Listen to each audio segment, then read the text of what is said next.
Is Israel now being forced to accept defeat as the US and Iran appear to move to the brink of a deal?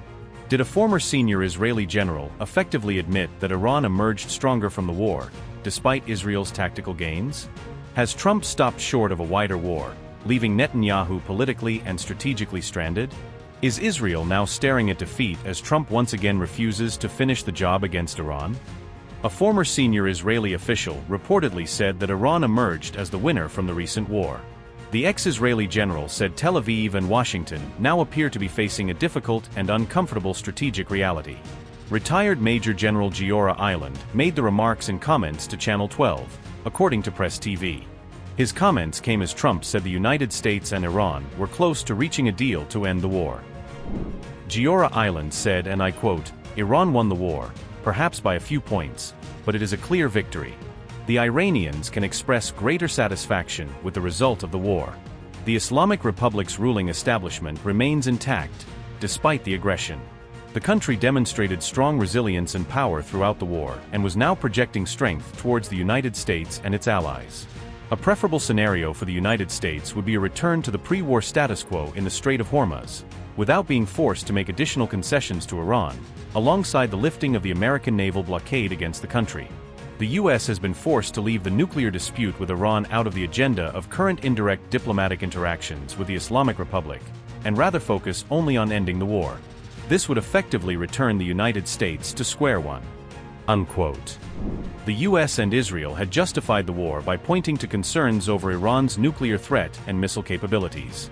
However, Iran appears to have used its leverage in the Strait of Hormuz to pressure its adversaries toward negotiations. After several rounds of talks, Washington now seems prepared for a deal, even if that means moving away from its original goals.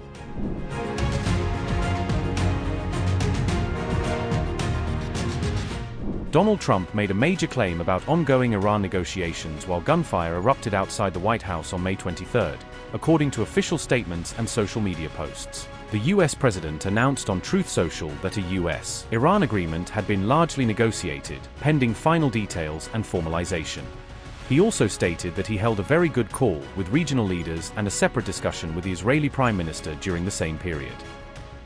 Donald Trump said, and I quote, "I am in the Oval Office at the White House where we just had a very good call with the leaders of countries across the region, and all things related to a memorandum of understanding pertaining to peace.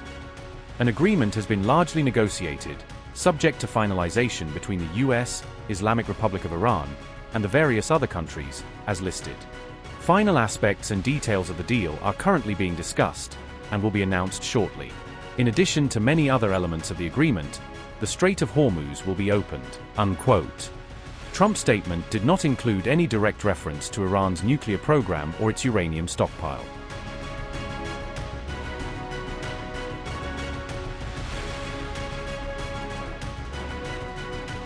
Shortly after, Iranian state-linked media outlet Fars news agency pushed back against the claims, saying the status of the Strait of Hormuz remained under Iranian control.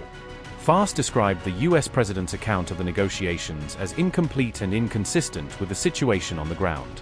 Iranian Foreign Ministry spokesperson Ismail Baghai said Tehran and Washington were moving closer to a 14-point memorandum of understanding. Ismail Baghai said, and I quote, "We are now in the finalization stage of this memorandum of understanding. The topics being discussed at this stage focus broadly on ending the war, halting the US naval aggression, what they themselves have labeled a naval blockade, and issues related to the release of Iran's blocked assets. Our approach has been to first draft a memorandum of understanding consisting of 14 articles. That memorandum would include the most important issues necessary to end the imposed war and matters of fundamental importance to us. Subsequently, within a reasonable time frame of 30 to 60 days, the two sides would discuss the details of these issues and ultimately reach a final agreement." Unquote. Baghai said issues related to Iran's nuclear program were not currently part of the discussions. He also stated that the Strait of Hormuz was not under US jurisdiction and should be managed by regional stakeholders such as Iran and Oman. Ismail Baghai said Iran and Oman should jointly determine the future management mechanism of the Strait of Hormuz, stressing that both countries are coastal states responsible for ensuring safe transit. At the same time, reporting from the New York Times suggested that Tehran had agreed to a broader framework involving a halt to fighting and possible reopening of the Strait of Hormuz. The report also claimed that discussions included the potential release of frozen Iranian assets worth billions of dollars, alongside wider regional de-escalation measures. Additional reporting from the Times indicated that Arab and Muslim majority leaders were encouraging acceptance of the proposed framework. At the same time, Axios reported that the United States and Iran are close to finalizing a proposed 60-day ceasefire agreement. The report said the proposed Memorandum of Understanding would extend the current ceasefire arrangement for another 60 days while broader negotiations continue. Under the reported framework, the Strait of Hormuz would reopen for commercial shipping, with Iran expected to remove mines deployed across the strait. These developments unfolded as the White House entered a brief security lockdown following a shooting near a nearby checkpoint.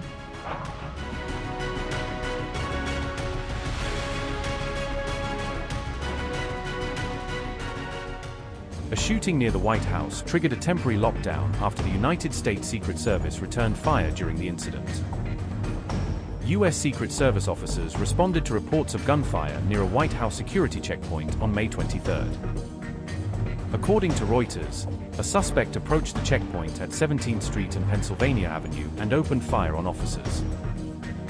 Officials said the response left the suspect down, after which the individual was transported to George Washington University Hospital for treatment.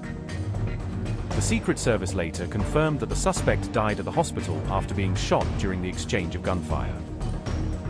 Reuters reported that the suspect had previously been placed under stay-away order and was described by officials as emotionally disturbed. Reporters from NBC News at the White House said they heard between 20 and 30 gunshots around 6:04 p.m. local time. Secret Service personnel quickly escorted journalists into the White House briefing room as security protocols and lockdown measures were activated. CBS News reported that the incident involved a single gunman who fired directly at Secret Service agents. A bystander was also struck by gunfire during the incident, although authorities did not immediately clarify the severity of the injuries. The lockdown around the White House complex was lifted around 7 p.m. after security operations were completed and the area was secured. President Donald Trump was reportedly inside the White House at the time of the incident. The shooting came roughly 1 month after another gunfire incident near the White House Correspondents' Dinner raised additional security concerns.